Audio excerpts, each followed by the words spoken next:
Vamos al Evangelio según Lucas. Seguimos aún en el capítulo 10. Leemos en el versículo 25. Y aquí un intérprete de la ley se levantó y dijo para probarle: Maestro, ¿haciendo qué cosa heredaré la vida eterna?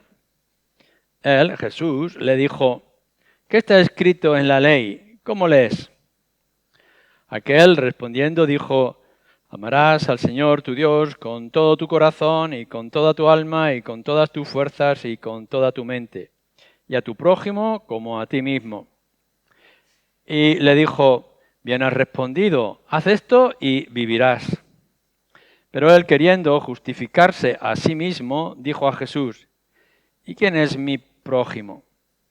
Respondiendo Jesús le dijo: Un hombre descendía de Jerusalén a Jericó y cayó en manos de ladrones, los cuales le despojaron e hiriéndole se fueron dejándole medio muerto. Aconteció que descendió un sacerdote por aquel camino y viéndole pasó de largo. Asimismo un levita, llegando cerca de aquel lugar y viéndole, pasó de largo. Pero un samaritano que iba de camino vino cerca de él y viéndole fue movido a misericordia.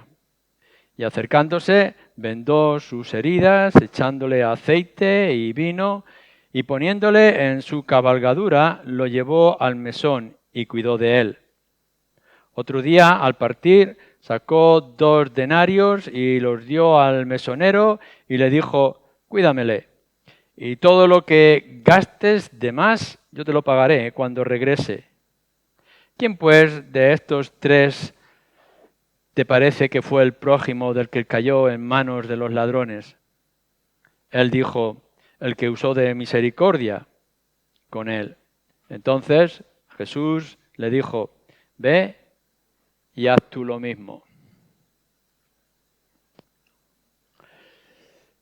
Tenemos delante de nosotros la pregunta crucial, esencial, que podríamos y debemos de hacernos y que podríamos y deberíamos de hacerle a nuestro Señor.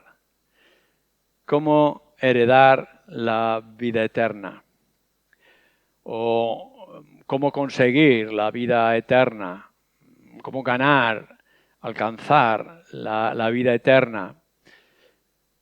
Nos gustaría, seguramente, los que ya somos creyentes, que se nos acercaran muchas personas a nuestro alrededor y que pudieran hacernos la misma cuestión. Oye, ¿qué tengo que hacer para alcanzar la vida eterna? Seguramente le gustaría mucho a Juan, a través de Internet, que hicieran las mismas preguntas una y otra vez. ¿Qué tengo que hacer para ganar la vida eterna? ¿Cómo os gustaría a vosotros los padres que tenéis hijos que no son creyentes, que en alguna conversación, quizá tras una discusión o tensión, o quizá después de haber dado un testimonio, que se acercaran a nosotros y nos dijeran: papá, mamá, ¿qué tengo que hacer para alcanzar la vida eterna? Que pudiera levantarse en medio de esta congregación alguno de vosotros, con temor o sin temor, y que pudiera hacer esa misma pregunta: ¿qué tengo que hacer? Esto es lo que tenemos nosotros aquí. Ciertamente, la mayoría de las veces cuando leemos este pasaje nos centramos más en la historia del buen samaritano y lo tomamos como hablar de lo bueno que sería y cuán importante es que seamos como buen samaritano y que nuestra vida fuera la de poder tratar con caridad, hospitalidad a aquellos que nos encontramos en el camino, que son nuestros prójimos, es decir, toda una actitud de buenas obras. Pero quizá pudiera ser que esta historia que hace nuestro Señor Jesucristo, que no sabemos si es una historia real o es una parábola, puesto que está utilizando nombres propios como Jerusalén y demás, que no hiciera sombra a lo que realmente el texto nos quiere enseñar y al cual yo quisiera que nos pudiéramos centrar en esta tarde. Se acerca un intérprete de la ley, es decir, un escriba, como dice en otros lugares, y este escriba le hace la pregunta que es fundamental, que es esencial. Y lo primero que a mí me sorprende, y no sé si os sorprenderá a vosotros, es ¿por qué el Señor Jesús no lo dijo de manera directa? Que se acerca al escriba y le dice, bueno, pues yo quiero ser salvo, ¿qué tengo que hacer? Y nuestro Señor Jesucristo le dijera lo que nosotros sabemos claramente. Pues mira, tienes que reconocer tus pecados, tienes que arrepentirte de ellos y tienes que aceptar que yo he venido a este mundo para salvar a los pecadores, aquí estoy, así que ven a mí y serás salvo. Pero no lo hace. Pudiera llegar y decirle, mira, pues te voy a decir la doctrina protestante que más adelante, unos cuantos siglos, va a descubrir Lutero. Pero mira, lo que tienes que hacer es que la salvación no es por obra, sino que es por fe en el Señor Jesucristo. En un día se va a aparecer un apóstol y va a decir estas enseñanzas y de pronto chocarnos. En realidad, cuando nosotros estamos haciendo esta pregunta, todos, absolutamente de los que estamos aquí, sabemos la respuesta. Porque estamos en un contexto evangélico y no religioso de otra clase. Y nosotros sabemos que para alcanzar la vida eterna, para poder entrar un día en el reino de los cielos, tenemos que despojarnos de nuestros pecados y tenemos que alcanzar la justicia que solamente Cristo ha ganado en la cruz. Si hay alguno de vosotros que no lo sabía, ya lo sabe. Así que podremos llegar y decir, la respuesta que necesitaba este escriba ya la tenemos. Cree en el Señor Jesucristo y serás salvo, incluso tú y toda tu casa. Pero nuestro Señor Jesucristo parece que no va directamente a dar la respuesta que podríamos nosotros esperar. Porque lo que descubrimos en las Escrituras es que nuestro Señor Jesucristo responde a las preguntas dependiendo de aquellos que hacen la pregunta. Y en este caso nos tendremos que centrar en que Jesús le va a responder dependiendo de las motivaciones del corazón que va a tener este escriba. Y no solamente lo descubrimos aquí. Recordaréis muchos de vosotros de aquel joven rico o persona importante que se acerca al Señor Jesús y que le hace la pregunta parecida y entonces el Señor Jesús, una vez más, en lugar de ir directamente a dar una respuesta evangélica, lo que hace es decir, pues vende todo lo que tienes, déjalo todo, ven y sígueme, sabiendo que era un hombre rico y que amaba mucho sus riquezas, así que se fue de manera muy triste no aceptando la respuesta del Señor Jesucristo. Y lo podemos encontrar en otras ocasiones y en otras circunstancias, incluso cuando está hablando de los discípulos. Nuestro Señor Jesús son pocas veces los que responde de una manera directa y precisa. Es más, cuando tiene que traer el Evangelio, lo trae en los mensajes que está trayendo a todo el público, a toda la multitud. Venid a mí, todos los que estáis trabajados y cargados. O yo soy el camino, como recordábamos en esta mañana.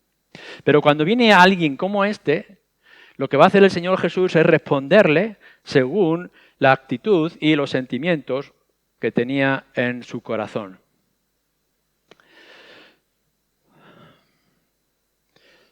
Nosotros conocemos el Evangelio y nos regocijamos en ese Evangelio. A mí me emocionan las palabras del apóstol Pablo cuando escribe a Timoteo en medio de toda su defensa de actitud, de situación, y le dice a su discípulo, yo sé a quién he creído y sé que es poderoso para guardar mi buen tesoro. Yo sé a quién he creído, yo sé dónde he puesto mi confianza.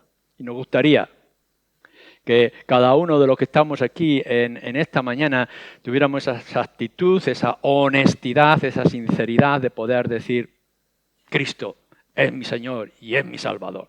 Y que pudiéramos venir con una convicción plena. Lo que pasa es que en muchos casos nosotros hacemos la pregunta con diferentes motivaciones. Nos dice aquí nuestro texto, nos fijamos otra vez en el versículo 25, que este intérprete de la ley se levantó y le dijo para probarle. Es decir, no estaba buscando en realidad una respuesta para la necesidad de su alma.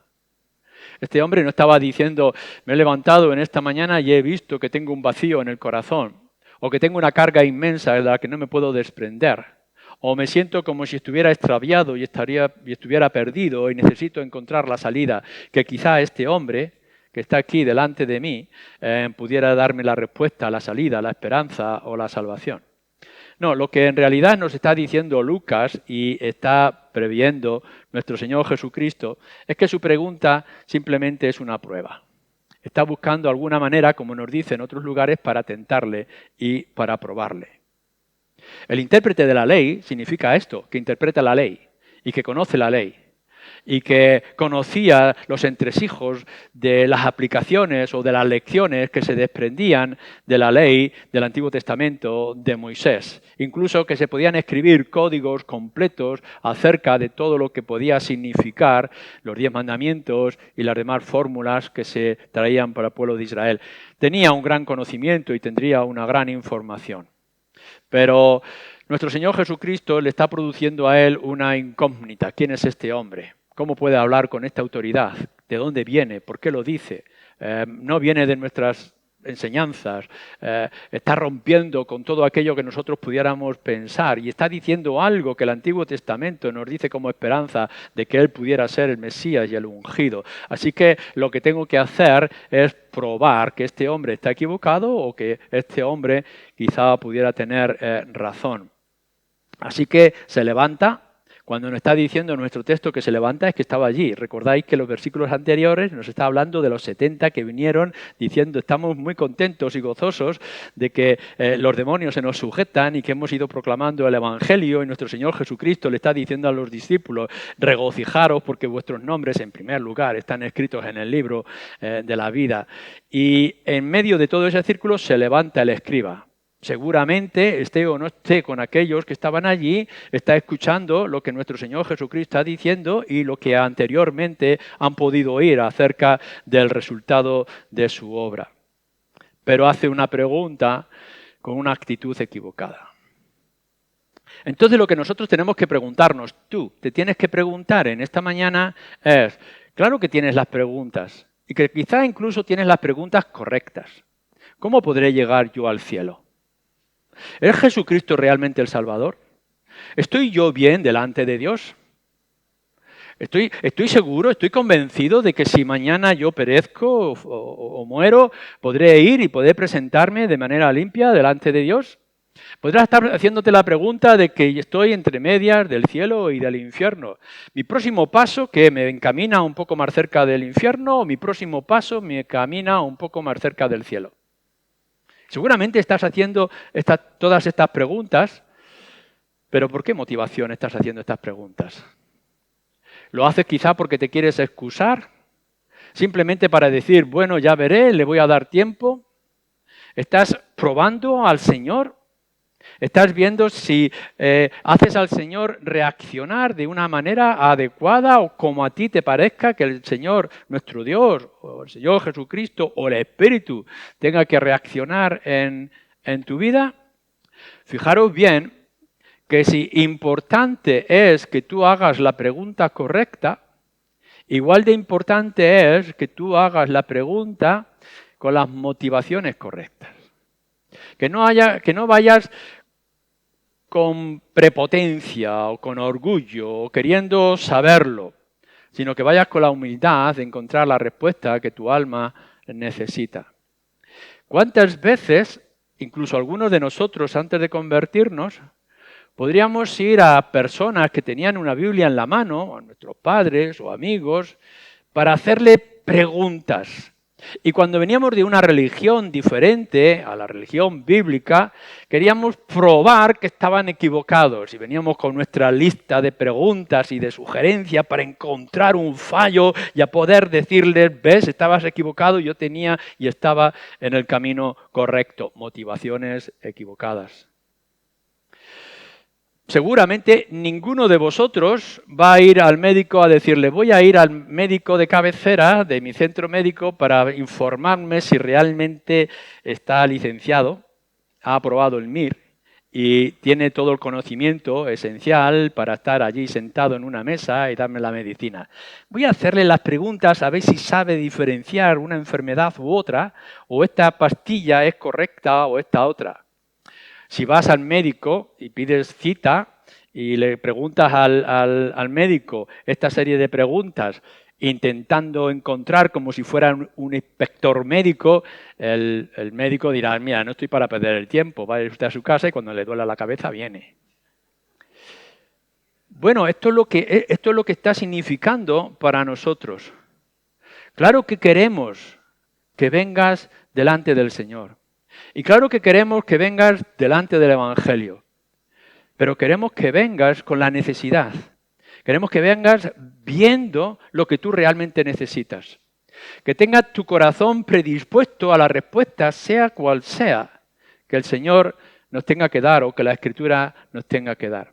No estamos aquí y no está el Evangelio y no está el Nuevo Testamento escrito y no vino al Señor Jesucristo a este mundo para responder a tus curiosidades, a tus intereses personales, para tu entretenimiento o información enciclopédica. Nuestro Señor Jesucristo vino aquí para dar respuesta a las necesidades de tu alma. Y tienes que ver si realmente en esta tarde has descubierto la necesidad principal, importante, que tiene tu alma. ¿Te ves cerca del cielo o te ves lejos del cielo? ¿Te ves con la esperanza de entrar delante de Dios y encontrar perdón de tus pecados? ¿O piensas que si mueres en esta hora, en este día, no vas a entrar en el reino de los cielos? Tienes que preguntarte de manera central cuáles son las motivaciones que estás aquí, qué es lo que estás buscando. Y si buscas de verdad, entonces hallarás. Pero fijaros, estamos hablando un poco de la pregunta, vamos a fijarnos un poco en la respuesta de nuestro Señor Jesucristo. Porque este hombre vino, Señor, ¿qué tengo que hacer para heredar la vida eterna? Uy, qué bien, qué pregunta más crucial, más importante, es esencial. ¿Cuántas ganas tenemos que multitudes hagan esta pregunta? Pero luego pensamos en la respuesta. Y nuestro Señor Jesucristo dirige al escriba a la ley. Era un entendedor, era un estudiante, era un conocedor, era un maestro de las Escrituras y le dice, pues ve a las Escrituras. ¿Recordáis la historia desgraciada de la que Blas nos ha estado hablando muchas veces y animando a leer el libro, ¿no? Del rico y Lázaro. Y de aquel hombre que estaba en el castigo eterno y dice, Abraham, que vaya alguien allí y les hable a mis hermanos para que no se encuentren en el lugar donde yo me encuentro. Y la respuesta de Abraham en esa historia es, a Moisés tienen, que vayan a Moisés, es decir, que vayan a la Escritura. Y nosotros tendríamos que decir la misma cosa. ¿Queréis saber acerca de la salvación? Ir a las Escrituras, ir a la palabra de Dios, ahí tenéis la respuesta. No, queremos saber cosas concretas, queremos los pasos siguientes, queremos algo muy, muy lógico, muy práctico. Pero la respuesta es de nuestro Señor Jesucristo, si la respuesta está en la palabra de Dios, está en la Biblia. Desde principio a fin, nos dice el Señor Jesucristo, aquellos discípulos que estaban en el camino de Damasco, de Jerusalén, le está diciendo, oye, las Escrituras estaban hablando de este hombre, desde principio a fin, los profetas y los salmos. Si hacéis bien, dice el Evangelio de Juan, que las Escrituras hablan de mí y hablan de la salvación. Déjame que te responda, porque esto es principal y esto es esencial. ¿Quieres saber cómo entrar en el reino de los cielos? Ve a las Escrituras. Ve a la ley. Empápate de la palabra de Dios. Si no sabes leer, aprendes. Si no tienes una Biblia, la buscas. Si no tienes tiempo, no duermas. Lee la palabra de Dios porque ahí tienes la respuesta para tu alma. Pero nuestro Señor Jesucristo no está únicamente diciéndole, bueno, mira, matiza un poco los pasajes de las Escrituras, escudriña un poco mejor, porque allí a lo mejor no te has dado cuenta de que las palabras de Dios, o sea, la Escritura, el Antiguo Testamento, que es lo que tenían a mano, ya habla de mí. Mira, si vas al libro de profeta Isaías, encontrarás en el capítulo 53, si vas a los Salmos, encontrarás en el capítulo 22, si vas a Génesis, capítulo 3, podrás ver allí. Pero no, nuestro Señor Jesucristo le dice, ve a la ley, ve a las Escrituras y a ver qué es lo que dice. Y este hombre lo que dice es algo muy interesante. Bueno, pues mira, lo que dice las Escrituras es, respondiendo, versículo 27, amarás al Señor tu Dios con todo tu corazón y con toda tu alma y con todas tus fuerzas y con toda tu mente y a tu prójimo como a ti mismo. Sabemos que este mandamiento que está junto a amar a Dios, amar al prójimo, en realidad son dos versículos, son dos pasajes en las Escrituras que encierran todo el conjunto de la ley de Dios. Por una parte nos está diciendo de amar a Dios sobre todas las cosas, que es el comienzo de la adoración de los 10 mandamientos, y luego nos centra el Levítico acerca de amar al prójimo, del que está cerca de nosotros. Todo el Antiguo Testamento está envuelto de esta manera. Por una parte nos viene el Decálogo, esa revelación que Dios le hace a Moisés en 2 tablas, donde nos dice los 10 mandamientos. La primera tabla tiene que ver con Dios, la segunda tabla tiene que ver con el hombre, amar a Dios, honrarle fiestas, etcétera, y luego pues no mentirás, no robarás, no serás infiel, etcétera, etcétera. Luego viene toda una especie de ceremonias, de rituales, que es para la convivencia del pueblo de Dios, delante de Dios, y podemos ver entonces toda una serie de leyes y de normas, de comportamiento, etcétera. Pero más adelante nos dice nuestro Señor Jesucristo, o responden delante de Él, que el resumen de toda esa ley es amarás a Dios sobre todas las cosas, todo corazón, alma, mente, fuerzas, y amar al prójimo como a uno mismo. Y después, incluso, en algún momento, nos dice el Señor, un nuevo mandamiento os doy. No es que yo voy a romper con todo lo demás, y ya no tiene nada que ver el Antiguo Testamento, pero voy a dar un nuevo mandamiento. ¿Y cuál es este nuevo mandamiento? Amar al prójimo, amaros unos a otros como yo os he amado, etc. Y cuando Juan tiene que hablar otra vez, dice, un nuevo mandamiento nos han dejado, un nuevo mandamiento tenéis, que os améis los unos a los otros. Así que al final, ese nuevo mandamiento que ha sido implantado y que explica todo el Antiguo Testamento y que resume todo el Decálogo es el amor. El amor a Dios y el amor al prójimo.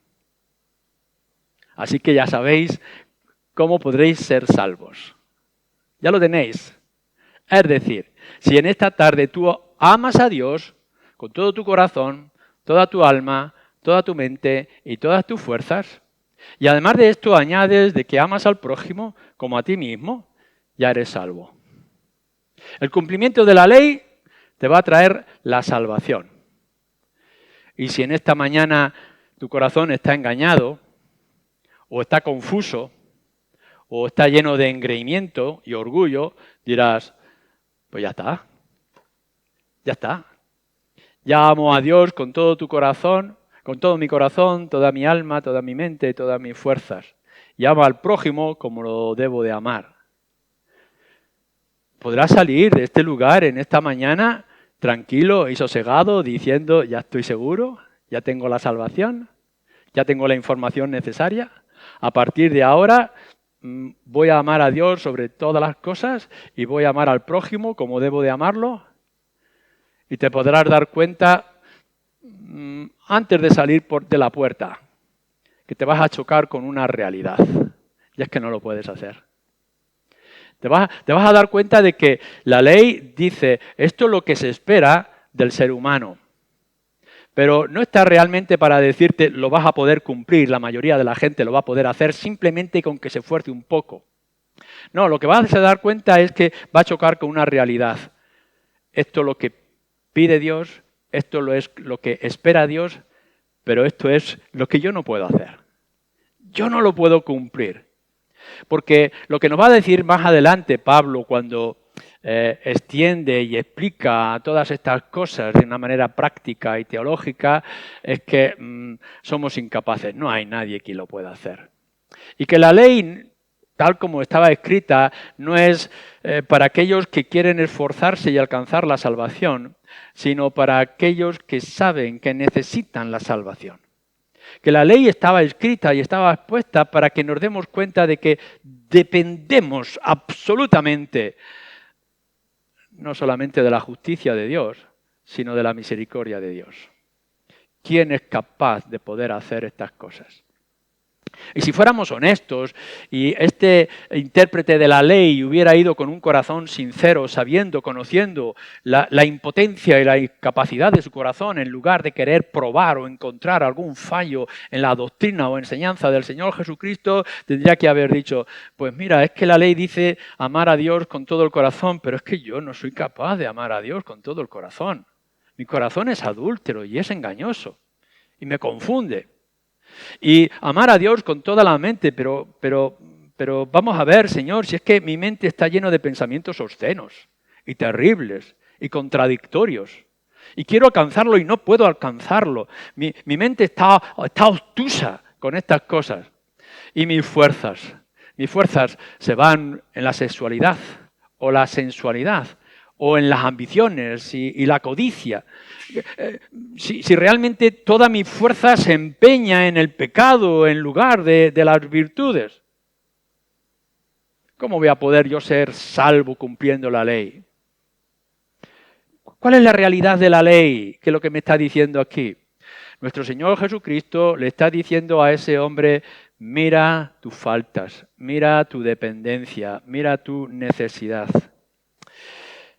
Entonces, este hombre, escriba, que es astuto, le dice a nuestro Señor Jesucristo para justificarse a sí mismo, como dice en el versículo 29, para encontrar una salida, una excusa, le dice, bueno, sí, pero ha dejado y ha ignorado el primer mandamiento, amar a Dios sobre todo corazón. Cualquiera se mete ahí en ese terreno, ¿no? Vamos a ir a este otro que es un poco más fácil, a ver si encontramos aquí algún tipo de salida, de escape. ¿Quién es mi prójimo? Porque claro, si me dice que tengo que amar a mi prójimo, ¿quién es mi prójimo? Yo no puedo amar a mi prójimo porque no sé quién es, porque lo ignoro, porque no lo alcanzo a ver. Es aquí donde viene la historia que nos va a contar acerca del samaritano. Los judíos entienden, y así lo interpreta el Antiguo Testamento, y así nos lo recuerda el Señor Jesús en las bienaventuranzas, que el prójimo es el judío, es el que es igual a él. Así que dice que amarás al prójimo en el Antiguo Testamento, y la mayoría de ellos interpreta y aborrecerás a tus enemigos. Es lo que está ocurriendo, y esta mañana tristemente hacíamos cita de Gaza y de la situación. El prójimo para el judío es el judío, estricto y fiel a la ley, y el otro es el enemigo. Y todos los demás son los enemigos. Nuestro Señor Jesucristo tuvo que atajar esa mala interpretación de amar al prójimo, significa amar a los enemigos y poner la otra mejilla y todo lo demás. Pero aquí este hombre lo que intenta es encontrar la salida. Yo no sé quién es mi prójimo, para poder cumplir lo que me falta de la ley, si es que me falta alguna cosa. Y entonces el Señor nos cuenta una historia extraña, sorprendente. Y nos dice, pues mira, bajando de Jerusalén, iba un hombre que es asaltado y es robado, es dejado medio muerto, lo encontramos, podemos tener la escena como si fuera una película, el pobre hombre lo han tirado de su caballo, le han robado todas las pertenencias, lo han dejado allí desnudo, tirado en el suelo, quizá moribundo, a punto ya de perecer. Y nos pone algo que casi nos parece imposible que se cumpla. Es decir, viene un sacerdote que se espera, que es espiritual, representando todo lo espiritual, de que pudiera ser la ley de Moisés, estamos hablando de judíos, se presenta al sacerdote y lo ve, pero sigue su camino. Nos amontonamos en nuestra mente las razones que pudiera decir, uy, llego tarde a mi servicio religioso. Tengo que hacer el sacrificio, o me está esperando lo que sea que me esté esperando, no me puedo entretener en este hombre, quién sabe lo que ha estado haciendo, a lo mejor es un sinvergüenza que, en fin, lo han castigado. Hey, sacerdote, yo me voy. Y viene el levita, que es algo menos en autoridades, pero quizá está diciendo, uy, que tengo la familia, me están esperando para comer, y voy a llegar tarde, lo ve, pero no hace nada, y sigue su camino. El énfasis que nos está dejando Lucas de esta historia es que el sacerdote lo vio. y no hizo nada. Y después nos dice que el levita lo vio y no hizo nada. Pero de pronto pasó un samaritano que era como medio enemigo de los judíos porque no se llevaban bien, y lo que nos dice es que viéndole fue movido a misericordia. Hasta ahí bien. Podemos ver y diciendo, pues este hombre, aun a pesar de las desavenencias y de las enemistades, lo vio y dijo, no puedo pasar de largo, tengo que hacer algo. Ya aquí el Señor nos está hablando. Mirar que lo que se estaban esperando del cumplimiento de la ley, que eran los sacerdotes y eran los levitas, son los que pasan de largo aun a pesar de verlo. Y aquellos que son criticados por su paganismo, por su falsedad, por sus falsas doctrinas, son los que realmente se van a entretener. Hay que dejar claro que en los evangelios no todos los levitas, sacerdotes y escribas eran malos. Había alguno que era bueno y que era temeroso de Dios y que podemos dar gracias por Nicodemo y por otros, ¿no? en las Escrituras. Ni todos los samaritanos eran malos. Nuestro mismo Señor Jesucristo dice de pasar de largo de aquí, no prediquéis ahora el Evangelio a esta gente, o algunos de los samaritanos dicen, pasa de largo, no queremos que vengas por aquí. O sea que hay de todo. Hay sacerdotes buenos y hay sacerdotes malos. Y hay samaritanos buenos y hay samaritanos malos. Pero aquí la cuestión es que el samaritano ve y se detiene y actúa, porque es movido a misericordia. Entonces el prójimo es aquel que se cruza en nuestro camino ante el cual nosotros podemos y debemos de actuar y reaccionar. Pero no se queda aquí. Uno podría haber dicho, bueno, pues mira, voy allí, veo a este hombre, le echo el manto, le escucho un poquito, le quito el sudor de la cara o le limpio de la sangre y luego yo ya sigo. No, lo que nos dice aquí es una lista tremenda de la actitud que este samaritano tiene con el pobre hombre que está en el suelo. Lo coge, le cura las heridas, le unta con la medicina de aquel tiempo un poco de vino y un poco de aceite. El vino, como tiene alcohol, puede cauterizar el aceite, puede frenar. Vale, vamos a hacer todo esto. Además dice que lo toma consigo y lo sube en su cabalgadura, el caballo, el asno, lo que pudiera llevar, y lo lleva a un mesón y lo pone allí y pasa todo el tiempo que fue necesario cuidándolo. No sigue su camino porque tenía prisa por llegar donde llegara, sino que se detiene y lo cuida, etc. Y cuando viene el día siguiente, entonces le dice al mesonero, mira, te voy a dejar un dinero para que tú lo sigas cuidando. Y si esto no es suficiente, no te preocupes porque cuando yo esté de vuelta con mis asuntos, te voy a dar más dinero para pagar todos los gastos extras que pudieras haber tenido. ¡Caramba! ¿Quién puede hacer esto? Aquí el ser movido a misericordia no es un gesto simpático, sino es una actitud completa, es extraordinaria. No nos está diciendo que esto sea fácil de hacer. Lo que nos está diciendo es cuán difícil es hacerlo. Mirad, si queréis ganar la salvación y el perdón de pecados con la misericordia que tengáis en vuestro corazón, no vais a ir bien parados.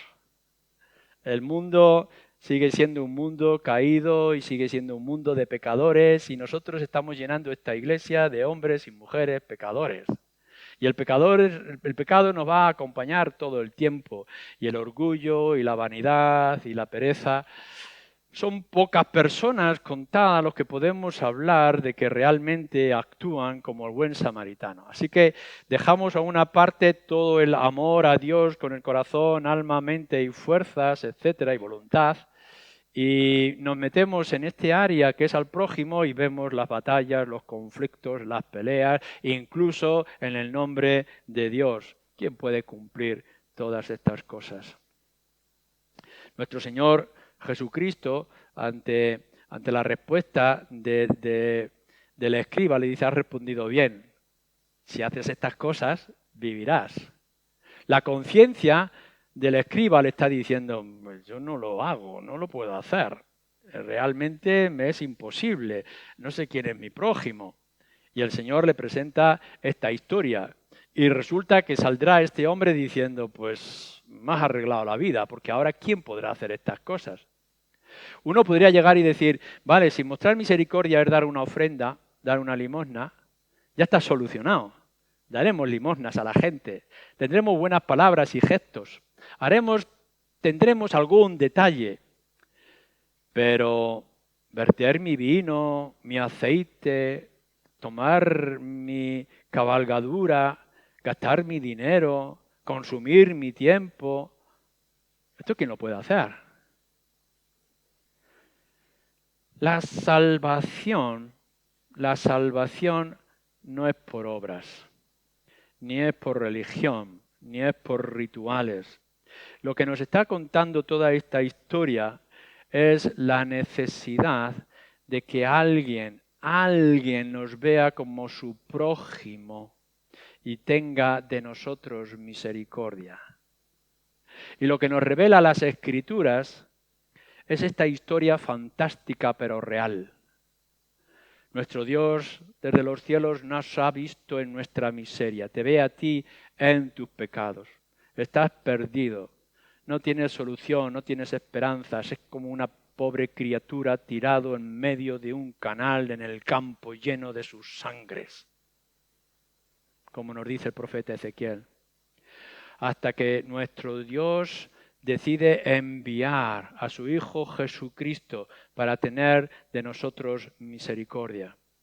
Y la obra de nuestro Señor Jesucristo poniendo los ojos ante su prójimo no es algo ligero. Voy a traer unas palabras de esperanza, les voy a mostrar un camino más fácil para seguir, a ver si consiguen por fin cumplir algunas de las demandas de la ley y de la Escritura. No es esto lo que nos está diciendo la palabra de Dios. Lo que nos dice la Escritura acerca de esa imagen gloriosa de alguien que se detiene en el camino y lo da todo, absolutamente todo, para salvar a un pobre miserable tirado en el suelo lleno de su propia inmundicia, para que pueda tener vida eterna. Lo que nosotros tenemos que descubrir con esta historia y con esta imagen no es que el cumplimiento de la ley pueda traer esperanza de salvación. No, lo que nos está diciendo esta historia es que ante la ley, ¿quién podrá ser salvo? Si no es que nuestro Dios en su misericordia envía un Salvador.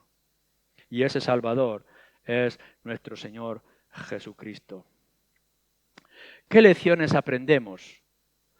¿Qué conclusión tenemos que sacar de esta historia? No es posible cumplir la ley para salvarte. Pregúntate en esta tarde, ¿puedes de verdad amar a Dios con todo tu corazón, sea cual sea, como esté tu corazón, con toda tu alma, sea como sea el interior de tu alma, con toda tu mente, con todas tus fuerzas? ¿Puedes poner toda tu voluntad en ello? Y si eres honesto, tendrás que decir no. ¿Puedes amar al prójimo como a ti mismo? ¿No te das cuenta cuando te miras en el espejo que estás lleno de orgullo y de vanidad? Y que en realidad lo que amas más por encima de todas las cosas es a ti. Y que amar al prójimo con todo lo que esto implica y tal como nos pone en la historia, ¿somos incapaces de poder hacerlo? ¿Podrías mostrar, pregúntate, la misericordia que el samaritano mostró de una manera real? No solamente con aquel que se cruza en el camino, sino con todos que a lo largo de la vida se van a cruzar en tu camino. Y tendrás que decir que no podrás tener misericordia hasta el final, como lo hizo aquel samaritano. Si fuéramos a la historia del joven rico o del principal, ¿podrías tú vender todas tus riquezas? ¿Podrías desprenderte de todas las cosas? ¿Podrías llegar a negarte a ti mismo? ¿Puedes en verdad llegar y decir todo lo que estorba mi corazón lo voy a quitar para poner solo y centralmente lo que es puro, lo que es limpio, que es nuestro Señor Jesucristo? Y tendrás que decir no, porque amas tus riquezas. Porque dependes de tus riquezas y dependes de las cosas de aquí, de tu carácter, de tus habilidades, de tus atributos que puedas tener. ¿Deseas de verdad solamente las cosas buenas en tu corazón o hay deseos ilícitos en tu corazón. Y si hay deseos y pasiones en tu corazón, ¿no te das cuenta de que por este camino no podrás alcanzar el perdón y la vida eterna? Si sigues en ese estado creyendo que hay algo de valor que puede nacer en ti y que puede ponerte en el camino de salvación o incluso llevarte a la salvación, ¿no te das cuenta de que no es posible? Lo que realmente tienes que descubrir en esta tarde es que el estado de tu corazón y de tu alma y la grandeza, el poder absoluto de las Escrituras, lo único que pueden hacerte, y yo te animo a que lo hagan, es que acudas a los pies del Señor Jesucristo. Cada vez que veas en tu vida que no puedes cumplir la ley como se demanda de ti, porque la ley es santa, justa y perfecta, y no lo puedes cumplir. Cada vez que te acerques a un Dios que es santo y que no mereces poder estar delante de Él, lo que te está diciendo es, necesitas que alguien lo haga por ti. Y lo que tiene que ocurrir con la ley y tu propio estado espiritual es empujarte a la persona del Señor Jesucristo.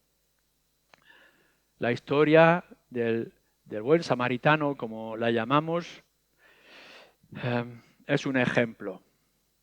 Para nosotros, para imitarlo, por supuesto, tenemos que hacer un esfuerzo.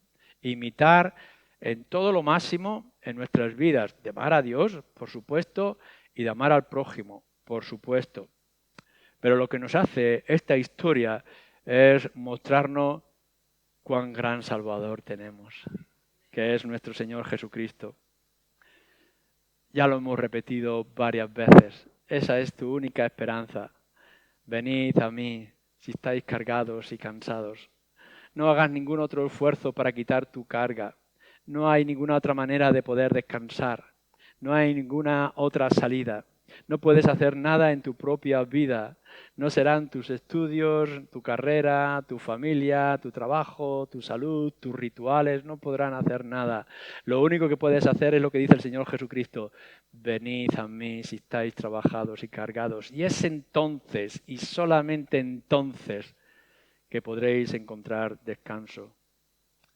Esto lo muestra muy claramente otra historia que tenemos. Un día llegaremos en Lucas capítulo 18 de un pobre hombre pecador que entra en el templo y se siente con tal miseria y tal estado que lo único que puede hacer es golpear su pecho y decir, Dios, sé propicio a mí, pecador.